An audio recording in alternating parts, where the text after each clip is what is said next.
Hey guys, so we're continuing our deep dive into the King's Gambit, and I think this is quite interesting and hopefully quite useful for you guys as well to start learning a brand new opening, right, along with me, because there are so many different ways to go about it, particularly in the modern day when you've got resources like the Lichess Players Database, you've got YouTube, you've got all kinds of things. So one other aspect that I'd like to look at today is games from the higher end of the spectrum. I started out by looking at some of the cheap and nasty, horrible blunders that I've made myself. I think in my first video I looked at my worst losses against the King's Gambit. So that really is, right down at the dumbass end of the scale. But what about at the other end? Because I think it's also interesting that if you have the idea that you want to play chess for many years and improve and get to 2000 and beyond and stuff like that, I mean, I'm perfectly open to that idea myself. Then you should be choosing a repertoire that suits your personality.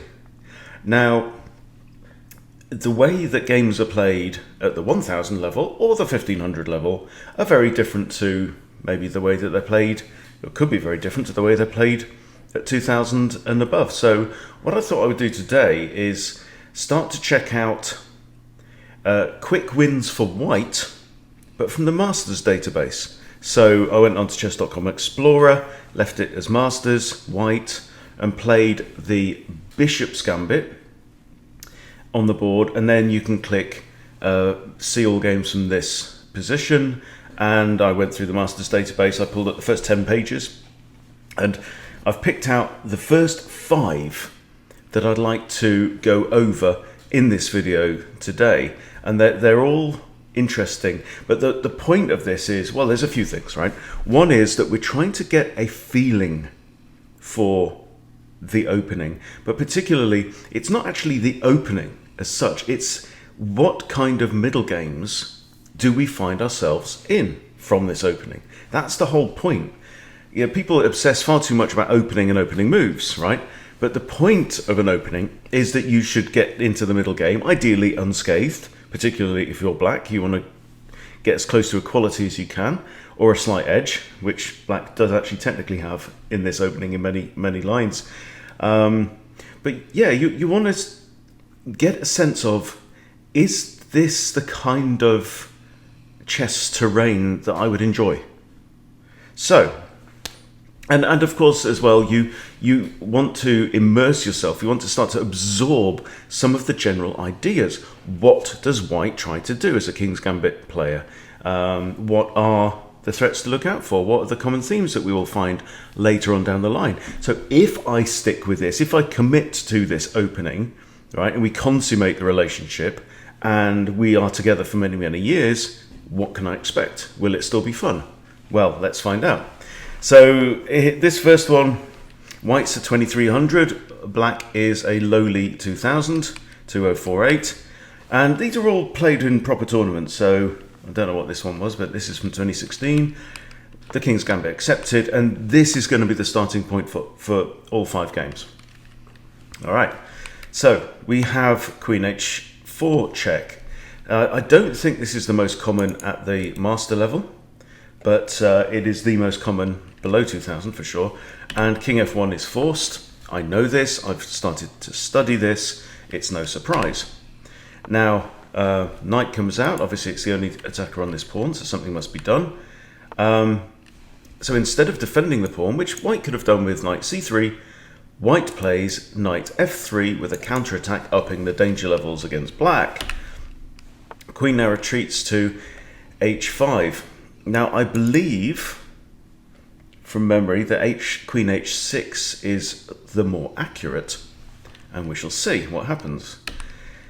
So now knight c3 defends his pawn against the knight, and already white's looking quite healthy in terms of development, and the queen, out in the board there, could find herself a target at some point.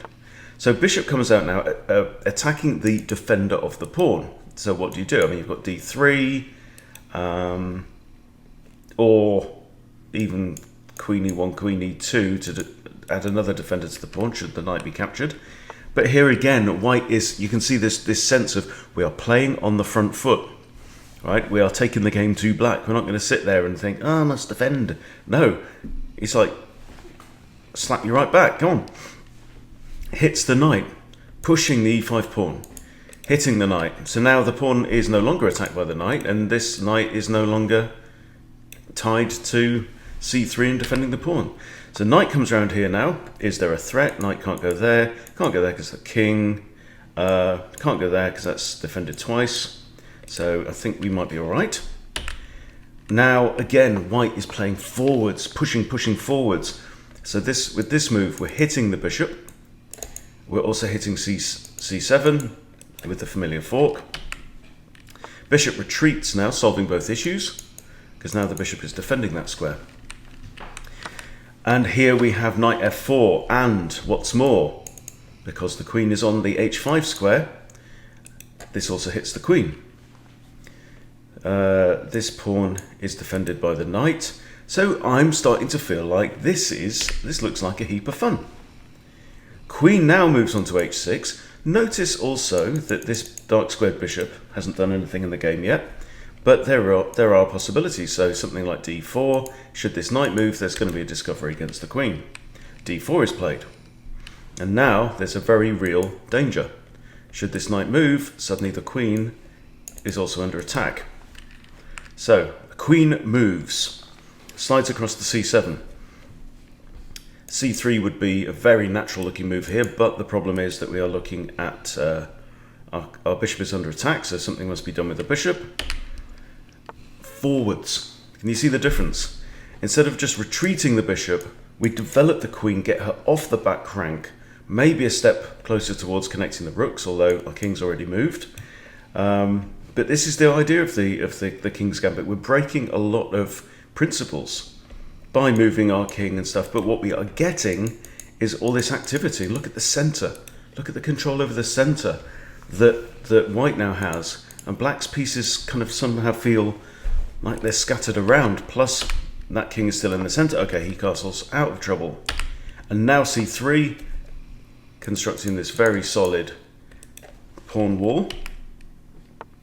d5 is played now. Now a possibility here would be to capture en passant,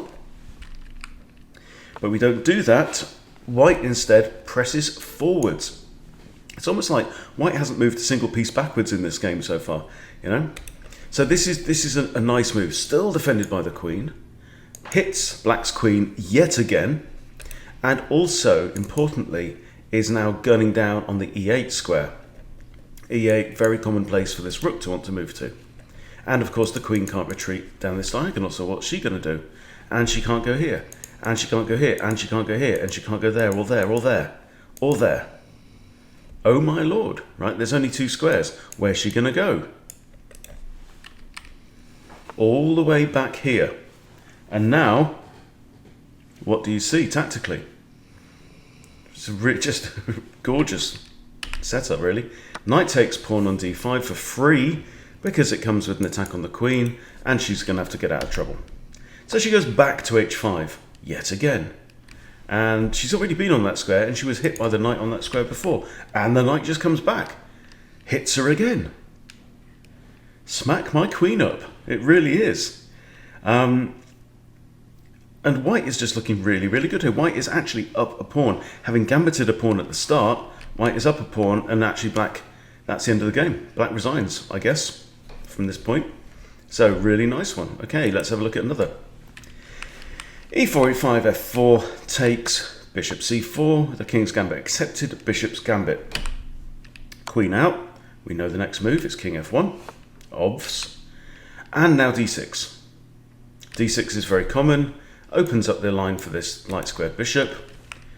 And knight f3 hitting the queen. This move is always going to come at some point when the queen's on h4. Queen retreats. Okay. And now again, look. 1, 2, 3 pieces developed, and the queen out in the board in return for one pawn. Good deal. If you are a chess engine, then you'll fancy yourself as black here. If you're a human, then you will do very well as white, and you'll have a lot more fun into the bargain because we're not computers. This move is a bit funny.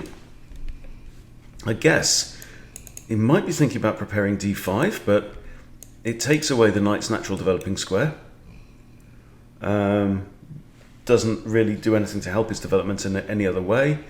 But here, black is only 1852. Okay, so white plays d4. We see this d4 move over and over and over again. This is the point of the opening, right? We've distracted black's pawn away from the e-file. So part of the whole idea from white is to dominate the center, and he's doing a great job. Knight now to d7, because he can't go to c6, and white again, front foot, push, push, push. Keep the pressure on. This pawn is actually attacked 3 times by black, and defended only twice. So what's the point? Are we giving up material on purpose? Well, clearly we are. Takes, takes, knight takes. Queen e2 now, and the knight finds itself pinned. So this knight cannot now legally move. So what we're going to do, we have to defend the knight some other way. Maybe bishop d6. Okay, this is a counter strike. So the threat here, obviously, is bishop takes there, hitting both queen and king, and there's no way out of it. The queen would be pinned. There's nothing that can interpose, so we can't allow that to happen. Queen takes knight. Look at this, right? You can see black's idea, but now, so let's go over this again. Takes, takes. 1, 2 defenders. Okay, yeah. Takes, takes. That's right. Knight takes. And now we add a second defender and a pin. Right. Okay. But now with the bishop coming here, right? Sorry, second attacker. Bishop coming here. Black has missed the threat. Yeah. Failed to count attackers and defenders, right? People at 1850 will do that, guys. It happens. And so has no time to do this. But now, after the exchange of queens, you can see maybe what black was thinking. I still get the bishop. Well, no, you don't. Because now this is the boomerang. The knight boomerangs round and recaptures there. So going from a position of, from here, where black is a pawn up, it's this pawn from the start of the game. We have takes, takes, takes, doesn't recapture. Black is now 2 pawns up, right? But loses a piece here. Trade, trade, trade, trade. And now it's actually white that's +1, because white is up a piece for 2 pawns. Okay, and that's actually the end of the game. Interesting little tactical exchange there, I think. All right, next one. We have 2500 against the 2200. I'm not even going to try and pronounce everyone's names. It would serve very little purpose. Okay, and our starting position. And h6. h6 from our 2200. This appears quiet, but the thing is that g5 is very commonly played. It's far more common than this move anyway. So maybe he's supporting g5. We have d4, and now comes g5. So a very early strike out on the king side of the board from black. And this is a theme that I've started to learn, right? Anytime g5 is played, h4 is a really good move. You want to break this structure up. Queen comes out now. Because one of the issues is here, of course, if pawn takes, this pawn can't recapture because it drops the rook, right? At least putting the queen here is adding a defender to the rook, also adding some pressure here, but again, black's got his queen out in the board. What else has black got out in the board? Bugger all. Nothing. Just the queen. And that is living dangerously. So now the sharks come circling in. Knight develops, bishop develops, pinning the knight. We've seen that before. And now the queen drops into this hole on h5. There's no g-pawn, it's too far ahead. This is like an outpost now for the queen. Black pushes g4. So what do we see here? Black's making a lot of pawn moves, eh? And the thing is, if these pawns disappear, what's Black got? He's got very little development for this stage in the game. e5 again, forwards, forwards, forwards, right? Ever pushing forwards. Got to remember this. If you're going to play gambits like this, you've just got to press your advantage. You can't go passive. Queen defends this pawn now, which was under attack. This pawn, however, is now undefended. Bishop takes pawn with development. Why not? Also, opening up a line. I think we can still castle as white. Knight comes out, hitting this pawn here. Now, long castles would defend the pawn because the rook would be on d1. Is that going to be played? No. Okay. Alternative. Knight g to e2 defends the pawn as well. Also defends the bishop. Also defends this guy. What's not to like? Great move. Okay. And now d6. This queen also, notice, has to defend the f7 pawn as it's attacked by queen and bish. White now castles short, maybe aiming to add more pressure to this pawn. I like this, liking this a lot now. See, as soon as this bishop moves, we're going to have uno, dos, y tres attackers on that pawn. Are we going to take with the bishop? Yeah, of course we are. All right, now, but then knight takes. We're defending the pawn a third time, but the knight can be removed quite easily, and then we're still going to have 1, 2, 3 attackers. Loving this. Yeah, knight takes, pawn takes knight, just like we said. 3 attackers on here. What are you going to do? What can you do? Going to push it. Bishop here. But at least remove 1. Okay, but this is interesting because now, yes, there are technically 3 defenders, right? And 1, 2, 3 attackers. But attacker number 1 is a bishop. Defender number 1 is the queen, because the king can never be anything other than the last defender to capture, right? The king can't capture into check. So this, now the only piece that would capture the bishop is the queen, then the queen would surely fall. Okay, but we have rook takes. Not even bishop takes with check. Rook takes, attacking the queen and the rook behind her. Queen takes, bishop takes with check, rook takes. Now we have a situation where white is +2 in material, pushes the pawn forward, and I'm guessing black resigned at this point in time. Interesting one. That one was from 2010, Pro-Am Open. Okay, we've got 2 more to look at, so let's carry on. 2009, and we have V positive with no rating provided against the 2302, but we know that Mr. V wins the game because that's what I filtered it for. Okay, e4, e5, no surprises here. Takes and bishop c4. Again, queen h4 check. It is played a lot. King f1 forced. Bishop now to here. Now, this is very common. I've already studied this. There's a threat of checkmate in 1, but the obvious move now is d4. d4. Okay, we're occupying the center. We're hitting the bishop. The bishop must retreat, and I think nearly always goes to b6, maintaining this threat. Where else would it go? And now knight to f3 because the queen is on here. Okay, and this is what you kind of drill by playing blitz. So what I'm probably going to do is start by playing the King's Gambit in blitz before I even think about playing it in rapid. Okay, queen now moves across. So here's another idea. We've seen the queen move to here. We've seen the queen move to here. Lots of different ideas. Now, this already is making me think about my favorite move. Why? Because if the king is ever on that square, we have knight e5 check, checking the king and winning the queen. Does white play it? Oh, yes. Now the king cannot capture the bishop.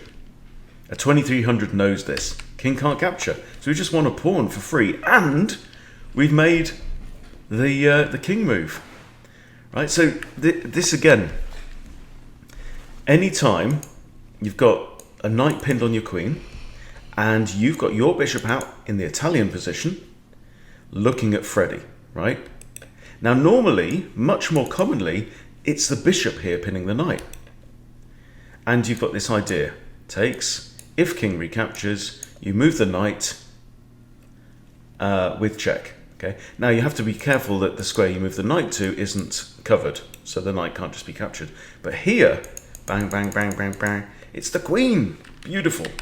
Okay, and now we hit the queen. And the queen now comes in, presses forward to g3. What would you play here as white?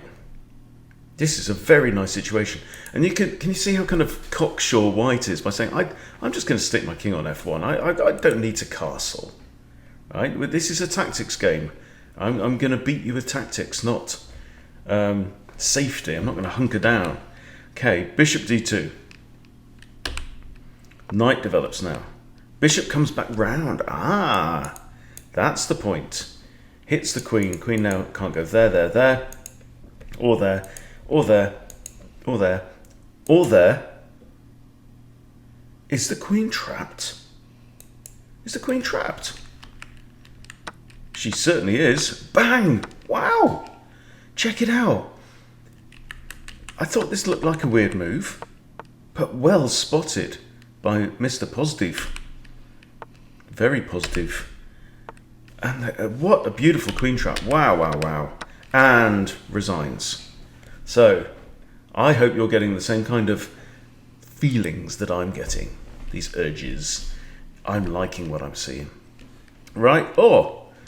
Hello, there's a familiar face, Mr. Simon Williams, the Ginger GM himself, rated 2482 against DJ O'Donoghue in 2008 at a Masters event. Okay, all normal. I didn't even realise it was Simon. Hello, Simon. And King F1, obvs.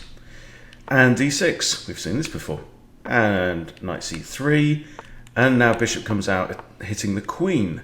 This is kind of a novelty. Now Knight F3 here would seem quite natural.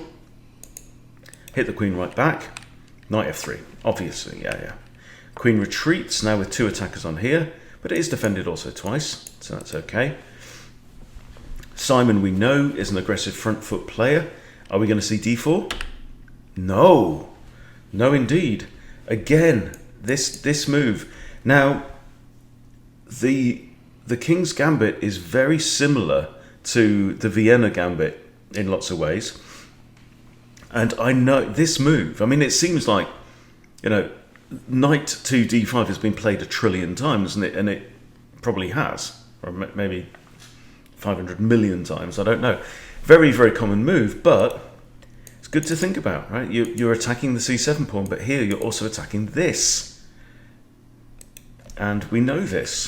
I've seen this many, many times before. Bishop takes knight, pawn takes or queen? Queen. So if we trade queens here, then we've got a problem. Black might have to move his king or play this, which he probably doesn't want to do. Trades queens, okay. And now the king has to move. So once white recaptures this pawn, we have to say, well, what has black got? What has black got now? He's got nothing. Look at this. Pawns in the board. 2 pieces in the board. Both kings have had to move. This bishop's about to fly out into the game, one way or another. And black's got nothing. He's nowhere. So he throws g5. Knight comes around now. Interesting to put the knight on the rim. Mr. Ginger GM. And now the king moves. What's he moving there for? I'm not sure. Oh yeah, well, the bishop's attacking this pawn. It's undefended. Right? So yeah. So here, right, so the knight moves out of the attack, and now white does have the opportunity to grab the pawn, so the king moves back, and d4, obviously. And pushes a pawn, and off you go, Harry. I was waiting for Harry. And this is an interesting move from Simon. Simon plays rook to g1, foregoing the free pawn. He's still a pawn down. So this is a curious move. This is curious. So all we need to do now is get this bishop into the game, get this rook into the game somehow. And I'm liking this position though for... Oh, do we capture the knight? Probably not. I don't think Simon would capture the knight. I think Simon will want to keep his bishops on the board. It's a nice open board. There are no gridlocked pawns. So lots of lines for the bishop. Black only has a dark squared bishop because he's traded off the other one. I don't think... No, I'll put a 5 on it. No, of course he doesn't. Oh! Now this looks like a sacrifice. Can the king... so maybe that's a reason why this game here is something to do with g5. Do we think? Let's see how it plays out. I'm very, very intrigued. So bishop g5 check. Yes. Now the king moves. Now we can grab the pawn with check. Hang on. So the king can't go there, there, right? This bishop's guarding these. These pawns are guarding these. So the king now has to. This is, this is a grandmaster game, isn't it, really? King has to go onto the g-file. And now we don't even capture the pawn with check. We go here with check. And now where can the king go? Can't stay on here. Can't go there. Can't go there. Can't go there. King is going to be forced to h5. Or knight blocks. Knight blocks and gives up its life. But now rook takes knight with check and we can save the bishop, yeah? Okay, and black resigns. Wow. Wow. And this is the difference, boys and girls, right? Look at this. You and I would probably gone, oh look, free pawn. Right, but Simon is thinking way ahead of this. So he's thinking of a knight sacrifice. King takes, bang, and he's figured out that if that bishop comes to there, see, and this is the thing about the big pawn center as well. It's just controlling so many squares. So the king has to go here. And when the king goes here, this forces the king to h5. Now, here's the thing. If the king had gone to h5, hang on. Right. So yeah. So it's either that or it's that. And if a king goes, it won't let me do it, right? But let's visualize it. If the king goes here, then rook g5 is checkmate, isn't it? Because the king's got nowhere to go. So this was kind of forced. And then that is just the end. The end of all things. I mean, the king's going to have to go there. Yeah, the king's going to have to go to h6 or h5. He's not actually down in material.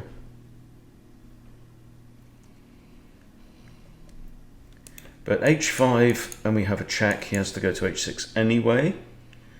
I don't know. I can't see the forced mate, but...